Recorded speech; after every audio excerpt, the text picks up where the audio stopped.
Hi, welcome back. We are in AP English, and we are turning now to our conversation of Machiavelli's Prince. We have a paper that's coming next week. I'll frame again that question, just like I did with our comments on Marcus Aurelius, just to make sure that you feel comfortable with it. I think I said to you before in the Marcus Aurelius lecture that one of the challenges is the issue of governance, or politics, as we often will refer to it. That is to say, there's kind of two parts to the political question. Maybe you want to jot this down. This will help you to begin to think about this question. There's kind of two parts in philosophy to the political question. One has to do with the group. The other has to do with the leaders of the group. All right? One has to do with the group. That is to say, your view of humans. The people who will be the followers. Now let's go back to Thrasymachus for just a moment, and you'll begin to see the value of a study of Plato's Republic. It was Thrasymachus that said this about the group and leaders. He said, the leader is like the shepherd who takes care of the flock of sheep. Now that all sounds very romantic and nice until you hear what Thrasymachus was really saying. Why does the shepherd take care of the sheep? Because he likes sheep? Not at all. Because he likes lamb chops. That's why he likes to take care of sheep. In other words, this view, this Thrasymachus view, posits that human beings are kind of wanting to be led by a leader, but the leader's reason for taking care of the group is simply for his own benefit. Plato will respond, as we saw, by saying, yeah, no, that's not a legitimate reason for us to think about rulers. We now turn to the Prince, Machiavelli's classic offering of the Renaissance. Many will argue that Machiavelli in some ways is the high point of the Italian Renaissance with his text, The Prince. Now, what is this little text? Now I'm working with your lecture notes. Well, I'm going to begin on page 1 with some of the basic themes, and you can kind of scan these with me right on page 1. Some of this intel will obviously end up on the exam. You for sure want to know those kind of 4 basic themes of the Prince. Ostensibly, the Prince is a piece of writing for a sitting leader. And the Prince will make the text will make several observations, both about the group as well as about the leader of the group. Now let's point out, Machiavelli is acutely aware of republic. Okay, he's acutely aware of it. We often will refer to Machiavelli's philosophy in The Prince as the break. So let's start there. The break. Often in philosophy departments, this is the way it's spoken of. What do we mean by the break? Well, what we mean is the moment in which Machiavelli leaves forever Plato and the Platonist view held in Republic, in which you have some notion of the enlightened philosopher who is leading the group through wisdom. Another way to think about this break is to think about it as the is-ought dichotomy. The is-ought dichotomy. Now, what do we mean by that? Well, Machiavelli says there's basically 2 ways to look at the world. You can look at the world the way it is, that is to say, realistic, the term realpolitik, the way the world is. Or you can look at the world the way it ought to be, with some kind of expectation of the way things should be. Machiavelli will argue Plato's downfall is that he didn't look at the world the way it is, but rather dreamed of a world the way it ought to be. And Machiavelli's not interested in this. Interestingly, in the entire Republic, for those of you that kind of waded through the actual reading of that, there wasn't a single really reference to historical figures or historical moments. They're kind of veiled allusions to Sparta, but beyond that, not much. Machiavelli, first and last, is a historian. Many will argue that he invents the discipline of modern history.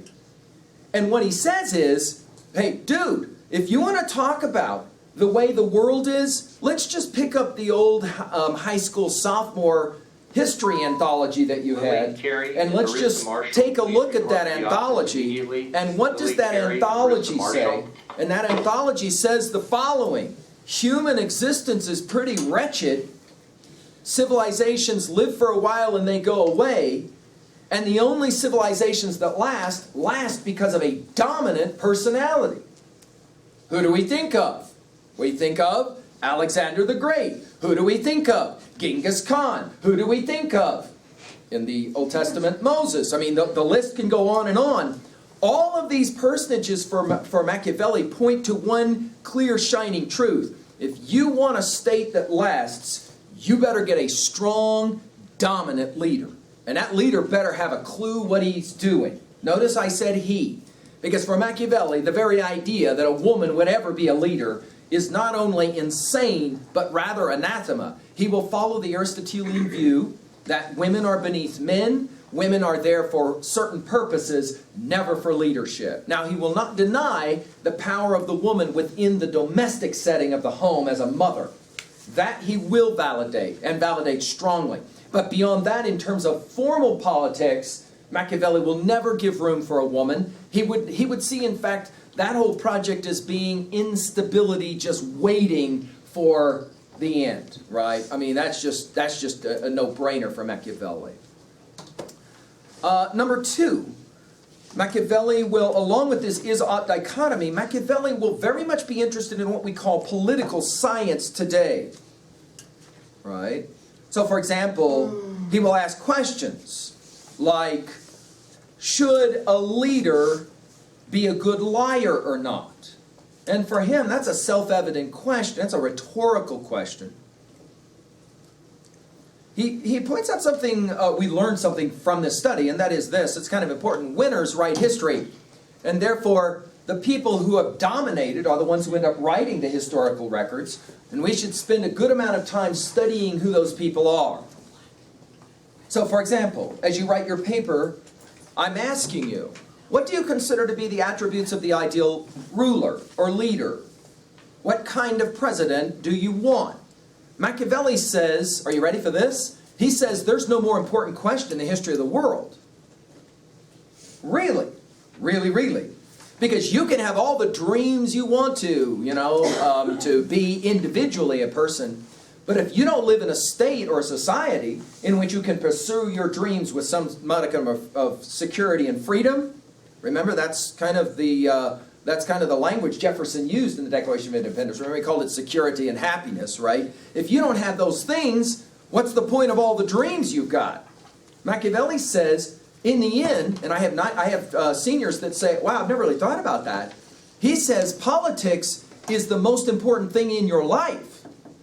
Now, for those of you who are sick of hearing about the current presidential race and all of the TV shows and the cable news shows and all that, you're pretty much sick of it. Machiavelli would say, yeah, sheep usually are unaware of wolves. That's why there are shepherds. And if the shepherd does his job, the sheep never even knows about wolves. But ultimately, all sheep go to the little place where they get a bullet in their head and then they get filleted into lamb chops, you see.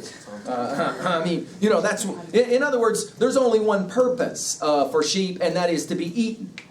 Machiavelli would say, and he seems to suggest this through his Prince, this document, you need to wake up, because if you are unaware of wolves, then you are a sheep standing in a meadow waiting for the bullet so you can become that lamb chop. In other words, you can be easily manipulated. So you need to be aware. That is to say, political science. So the study of politics for Machiavelli, he would look at our high school, for example, and he would say, where is the study of politics every single semester, every single year? And when we would say back to him, oh, no, we do like a civics class that's kind of a foregone joke in our senior year to qualify our citizenship standard, he would say, well, this explains everything you need to know about the culture with which you live. I mean, so don't be shocked, for example, when that culture begins to go into some kind of moral decay. It shouldn't shock you if you're a bunch of sheep standing around in a field, unaware even that there is such a thing called wolves. See, political science. For Machiavelli, this is very important topics. In other words, this is not just some academic discipline so you can stand around at a party and somebody brings up the title of the prince and you can go, oh, yeah, I know about that. No, no, no. For Machiavelli, there is nothing more important than this topic. This is foundational, actually, to who you are, to your freedom. I should point out, Jefferson was in agreement. Jefferson was in agreement. Okay, those early founding thinkers, they all as well knew Machiavelli's Prince. Very well. Very well. By the way, this is why Washington struggled with the question of what he would be called. See, some of us kind of see that as a really silly kind of, really? I mean, was he going to be called Your Majesty, Your Highness? What was he going to be called? See, for Washington, this was a big dog deal because we had just fought a Revolutionary War to get rid of that whole Majesty, Your Highness thing. That is to say, a leader. Okay. And so what you call this person immediately reflects on what you think of this person in regards to being a leader. Washington, interestingly, didn't want to have full power, which is really interesting. Machiavelli would have said about that, what is wrong with this guy? He had the moment in his hand to completely become the full and dynamic tyrant leader, and he didn't do it. Machiavelli would say about that right from the beginning, that project, then that experiment is doomed to failure. Why? Read The Prince and we'll find out why. He's going to outline what is an ideal leader for us, according to him. Finally, I like to say the third thing, the third reason here, and this is, you'll be writing on this one, is this notion of how to govern. But I like to think of it as something beyond that. I like to think of it as the kind of how to govern / how to parent. See, because whether you like it or not, in 10 years, you will be just a few months from 30. That's halfway to 60 in 10 years. Oh, jeez. Yeah. And here's the problem for us. And Machiavelli would second this. Children can live only thinking about the next swing at the park. Children can live that way if they have parents who kind of provide for them, etc. But at some point, you must accept the fact you are no longer a child. And you are evolving, maturing into adulthood. When that happens, you immediately become a parent or a parent figure. It doesn't matter whether you have your own biological children or not. You are responsible for the younger generation. And now the question is a simple one. What's the best way to parent? What is the best way to raise children or to be responsible for children? Whether you're biologically responsible or not, what is the best way? Machiavelli's ideas here are going to be somewhat controversial, no doubt, but they're going to make us at least think about it. For example, is it better as a parent to be feared or to be loved? See, this will be one of the foundational questions of this text. So, for example, you're on your way out the door in the evening. The parent says to you, be back by 11. The question is, or what? Right? By the kid. Or what? In other words, what if I don't come back by 11? Then what are you going to do? Well, now it seems to me Machiavelli will say, this is a really important philosophic question, and the kid doesn't understand that she or she is asking an important philosophic question. The or what says everything about the parent. Come back at 11, or you're going to get told that was the wrong thing. Oh, okay, I can live with that. Come back past 11 and all your stuff's sitting out in the front yard. You don't live here anymore. Oh, whoa, that's a whole different project. You agree with me? That's a whole different project. Of course, come back at past 11 and all your stuff's going to be sitting out on the front stoop. You don't live here anymore. You show up at 12:40 and the parent goes, I really need you to come in at 11 from now on. So you're not going to throw all my stuff out. Not this time, next time. Oh, okay. Machiavelli says something very clean. This leads to political chaos, right? When the young person believes that his parent, her parent, really isn't going to play by those rules. Well, see, but there's a flip side to this. That's a parent who works from being feared. What about being loved? Is it better to be loved? And will people, for example, obey better when they love the leader as opposed to fear the leader, when they love the parent as opposed to fear the parent? This will be foundational to this text, Prince. By the way, Machiavelli has very clear answers on this stuff. This is why some students like to read the Prince much more than they like to read Plato. Plato has a tendency to kind of move around the edges, to kind of show you half-light kind of observations. That's not to say the cave allegory doesn't posit a certain kind of vision of light and darkness, but the questions are always, am I completely out of the cave versus just kind of move? Machiavelli doesn't make those kinds of graying distinctions. He says it cleanly. Absolutely much better to be feared than to be loved. Because love can go away. Fear, always there. And all you have to do as a leader is make sure that people continue to fear and they will obey. For Machiavelli, the goal is actually the same goal as Plato's. And I should point this out because there's sometimes people that want to somehow kind of put one against the other, Plato versus Machiavelli. I've always argued that they have the same agenda. They both want security. Let's just say it that way. They both want security. They both want to think about the family, the state as a family, the group as somehow a family. The question is, though, how do you get that unity or that harmony? Okay. I think the next thing we should point out is that, unlike Plato, who says that beyond a military class, you've got to have this intelligentsia, this enlightened philosopher king, Machiavelli will say garbage. The key to your sophomore history book, and if you didn't look at it very closely, Machiavelli would say, shame on you. Your key is simple. The guy with the biggest gun makes the success. The army determines everything. If you want to know about a state and its security, take a look at its military. Everything for Machiavelli is about military, and about military might and military success. Right? Some civilizations, post-Machiavelli, took this idea so seriously that every single one of their young people is required to go through military training. Right? So, for example, we can think about any number of states right now. So, for example, if you're a South Korean, you hit a certain age, you go to military training. Everybody has military training. Of course, we're familiar with this in the land of Israel as well, right? Everyone has this training. And then you get to start your life. That way, if there is ever an attack on your country, everyone knows how to respond with a certain kind of military discipline. As opposed to having the majority of your state unaware of how to survive and be disciplined, and having a small group that does all of the protecting, Machiavelli would say about that, you better have a really dominant leader if that's going to be the way that you go. By the way, you'll remember that the early founding thinkers really debated this discussion about a standing military army. Remember, for those of you who paid attention in your history class on American thought, that was one of the huge debates. By the way, it continues to be a huge debate. How much money should be spent on military spending? That continues to be a huge debate, no pun intended. If you watched the debate of last night, you know that this was part of the talking points even of last night. Should you spend more money on military or less money on military? It's an important question. The third thing here that I've listed for you is this notion of what he will call virtue.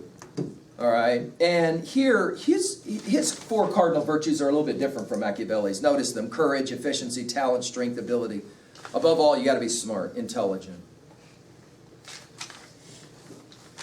Finally, there's this view of fortune. He will say fortune is like a woman. Sometimes she will make love to you. Other times, she will ruin you. And if you're going to be successful as a leader, you must learn how to beat the woman into submission. I mean, for all this understanding of patriarchy, there it is. I mean, Machiavelli, he doesn't pull any punches on that count. I'd like to look now quickly through your packet in our time remaining, and I'll just point out observations. I wish we had more time. I mean, obviously, we could spend an entire semester on this text easily, and many university courses do.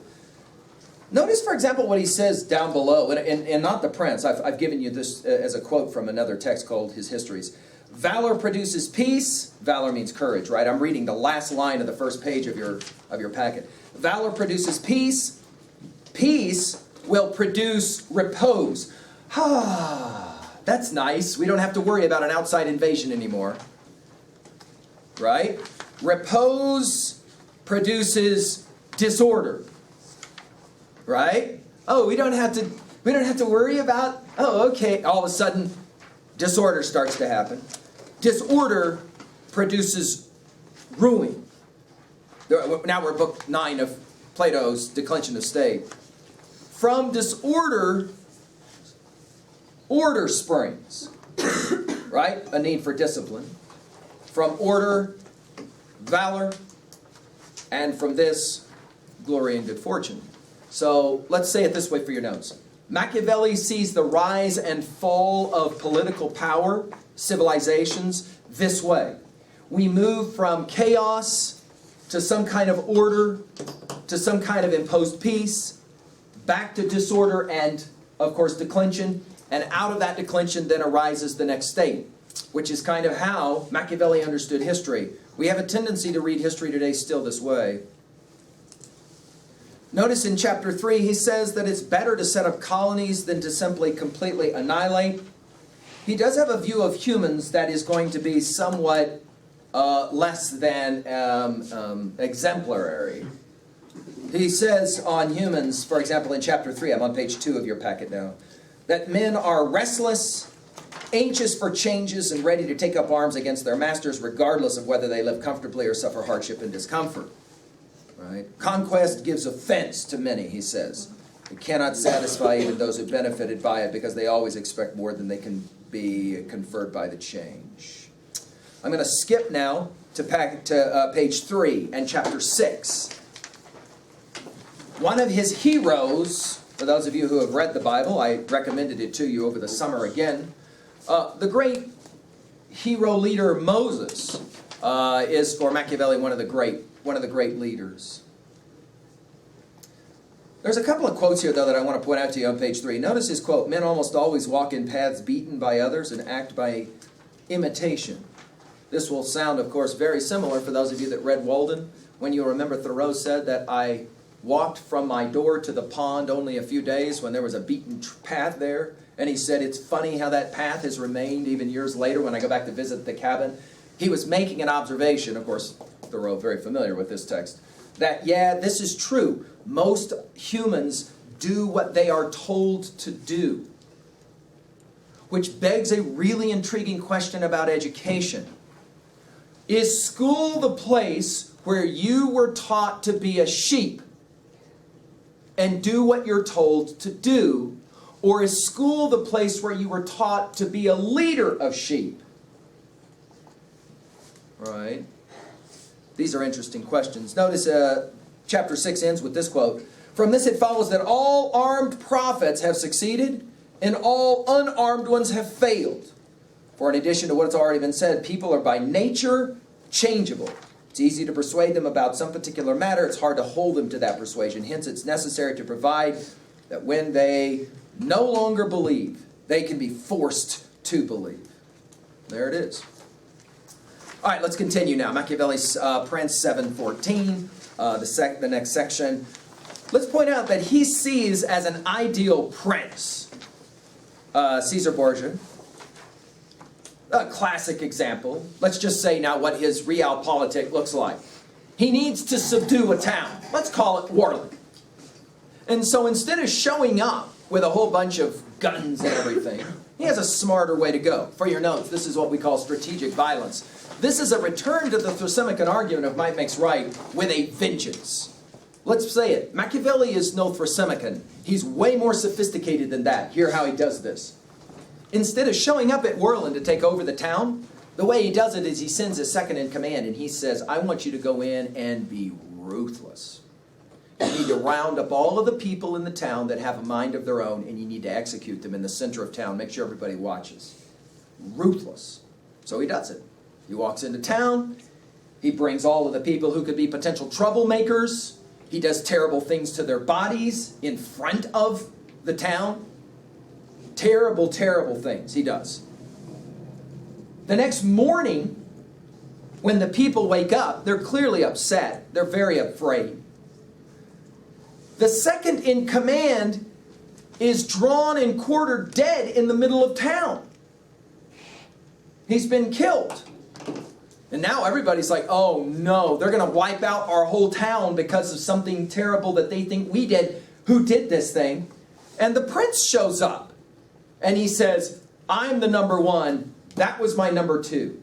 I told him to come in here and to help you. And he instead came in and hurt you. I am protecting you. I killed him. Will you serve me? And all of the people go, yay, our hero! Machiavelli says, smart. Smart. This is what good leaders do. Let's say it out loud. A good leader is the one who can lie the best. The one who can prevaricate. The one who can spin. The one who is king of propaganda. That's your ideal leader. What is it that he gains? Power. How does he gain it? Strategic violence. He understands when to jack and when not to jack. When to kill, when not to kill. Right? Notice what he says on page 5 of your packet at the end of chapter 8. Injuries should be inflicted all at once. This is a famous Machiavellian principle. Injuries should be inflicted all at once, for the less they're tasted, the less they offend, while benefits should be granted little by little, so that they may be better enjoyed. Okay? Notice, Machiavelli does not unconditionally, final comment on chapter 8, doesn't unconditionally praise or recommend cruelty. He rather is interested in strategic violence. You use violence to your advantage when you need it. That's all. Well, what does he think about humans, most humans? The humans, for example, that the prince must lead. Chapter 9 has the famous, the famous quote, "He who builds on the people builds on mud." That's Machiavelli's assessment of democracy. He who builds on the people builds on mud. Okay? No single line explains Machiavelli's view of humans better than that one. Okay. So we just called everyone dirt? Everyone is mud. Now think about that word picture. I mean, several of you have grown up around construction sites. I mean, if you want to build on mud, what's the problem with that? You can build on mud. You can actually construct a structure on mud, but what happens to the structure? It's extremely, extremely fragile, isn't it? I mean, it can go any direction, right? In other words, the leader cannot trust the people. For a while, the people will appear to love him. Then the people will turn against him. It's insane to try to expect that the people will always love you, therefore they should fear you. In chapter 10, he goes on with his views of military power. In chapter 11, he talks about the papacy. He loves to study the popes. Some of them were ruthless and therefore were good leaders. Others not so good because they didn't understand the use of power, the manipulation of power.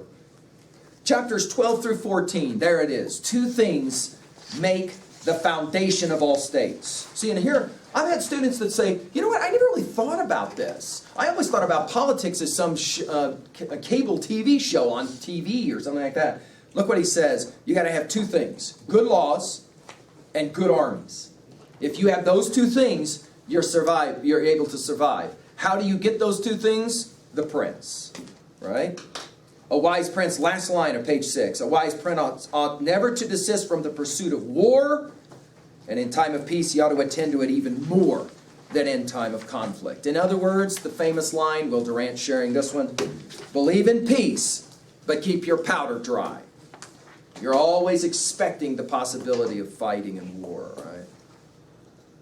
There's two types of training that he will outline for us in the final chapters here, 12 through 14. One kind of training for the ideal prince, there we're back to Plato, is to train the body. Another is to train the mind. If you look at any military academy today, you will see the influence of Machiavelli's Prince. You make them go out and do long runs and do all kinds of push-ups and pull-ups and all that kind of stuff. But you also make them read books like The Prince. So they develop both body as well as mind to always be ready for what's coming.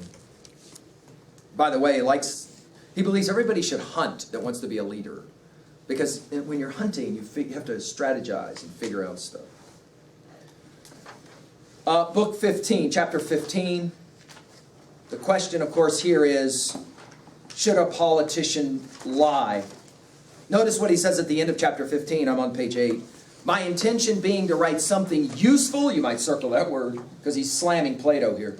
Something useful for whomever understands it. It seemed to me more appropriate to pursue the effectual truth of the matter than its imagined one. I don't need Plato, he says, and the way the world ought to be. I'm telling you the way the world is, he says. And the way the world is real simple. If you have a strong, dominant leader, you're going to have success in the state. Book 16, guess what? Don't spend the money. When you find a leader that's constantly trying to spend more money and running the nation into debt, you got problems, is what he says. He should be extremely conservative in the way he spends his money. Not very liberal. Okay. Notice chapter 17. It's better for a prince to be considered merciful than cruel, but mercy must never be misused. It's better to be feared than it is to be loved. And again, he'll make this argument in book 17 over and over again. Notice what he says at the end of book 17 about humans. I'm on page 9. It can be generally said of men that they are ungrateful. Here's his analysis of humans. They are ungrateful, fickle, liars and deceivers, avoiders of danger, greedy for profit. You got to be realist, he said. That's the way people are. And if that's the way people are, then you have to be in kind, better at all of those things to lead them. Lying and deceiving, his word picture is the fox and the lion. You got to have a little of both. You got to be strong like a lion, but at other times you got to be really shrewd like a fox. Notice how Machiavelli takes Achilles and Odysseus and joins them. You got to be a physical fighter like Achilles, but you also got to be smart like Odysseus. No. We'll pretend like we're leaving Troy. We'll build this huge horse, and then we'll pretend like it's a sacrifice. They'll push it into the city, and we'll jack all of them that way. But that's not a very fair way to fight. Hey, there is no such thing as fairness in love and war. Let's just go do this thing. Machiavelli would say about that smart guy. By the way, I should point out, chapter 18, while Machiavelli himself appears to kind of be an atheist himself, he understands the power of religion well. Religion, he says, is the way you keep the sheep calm. You use religion to validate who and what you are. Because people are less inclined to disobey God than disobey the leader.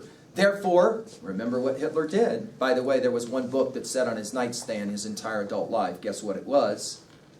It wasn't Marcus Aurelius' Meditations. It was Machiavelli's Prince. He would make all of his SS soldiers, remember, go inside of a church and swear on a Bible they would do what they were told to do.